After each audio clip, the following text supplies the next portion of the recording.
Hello everyone and welcome back to my YouTube channel. Today I am here to explain you about case of noun. हम कर रहे थे case of noun जिसके अंदर हमने करा था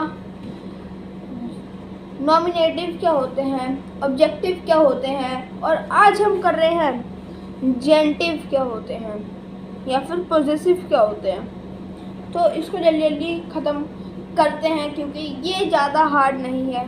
बस आपको ये जो यहाँ पे दिख रहा है वो आपको हार्ड लग रहा होगा लेकिन वो इतना हार्ड है नहीं जितना आप समझ रहे हो। चलो जल्दी जल्दी इसको ख़त्म करते हैं और इस जेनेटिव नाउन को केस को क्लियर करते हैं। Let's start. जेनेटिव और possessive, it refers to a noun used with an और एस्ट्रोफ, मतलब ये किसी नाउन को रिफ़र करता है जो कि किसी भी एस्ट्रोफ के साथ हो, जैसे एस।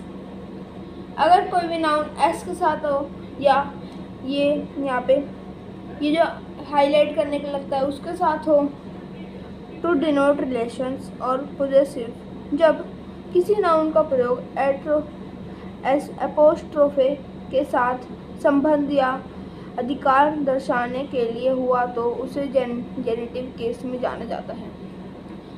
अगर किसी भी नाउन के साथ एस लगा या एट्रोस्फे का यूज़ हो तो फिर उसी चीज़ को हम कहेंगे जेनेटिव नाउन। बस अगर किसी भी नाउन के साथ एस लगे या एट्रोस्फे लगे तो फिर वो कहलाएगा जेनेटिव केस। इतना ही था और ज़्यादा था नहीं क्योंकि ये बहुत इजी है। जितना आपको हार्ड लगा था उतना हार्ड है नहीं। Examples, this is Raveena's house, the boys demands can not be fulfilled. अब इन दोनों के अंदर ये दोनों जेनेटिव है, ये जैसे कि आपको पता है ये दोनों जेनेटिव केस है। लेकिन अब इन दोनों के अंदर क्या जेनेटिव है, क्या एटोस्फेर है, आप बताओ।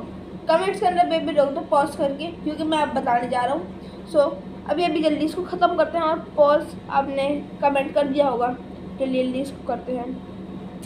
This is Raveena's house, Raveena's. अब मैंने अभी बताया था एटोस्फेर क्या होते हैं, जिसके अंदर वो हाईलाइट और एस लगे उसी को हम कहते हैं एट्रोस्फे और ये हमेशा जेनेटिव नाउन के साथ लगता है। तो ये पूरा है जेनेटिव। और इसके अंदर ये जो बॉयज़ है ये भी एक जेनेटिव ही है क्योंकि इसके अंदर बॉयज़ एस आ रहा है और एक ये आ रहा है, इसके अंदर एस आ रहा है और एक ये आ रहा है। बस ये आगे पीछे हुआ है और उसके साथ वही लगा है। बस इतना ही था जेनेटिव केस। और अगर आपको कोई क्वेश्चन हो कि जेनेटिव केस होता क्या है कुछ डिटेल में और करो तो फिर आप मेरे को कमेंट्स कर देना, मैं आपके रिप्लाईज का आंसर दे दूँगा। सो आज के लिए इतना था। अगर आपको कोई क्वेश्चन हो, कोई क्वेरी हो तो मेरे को कमेंट कर सकते हैं। That's all about today. Thanks for watching and have a nice day.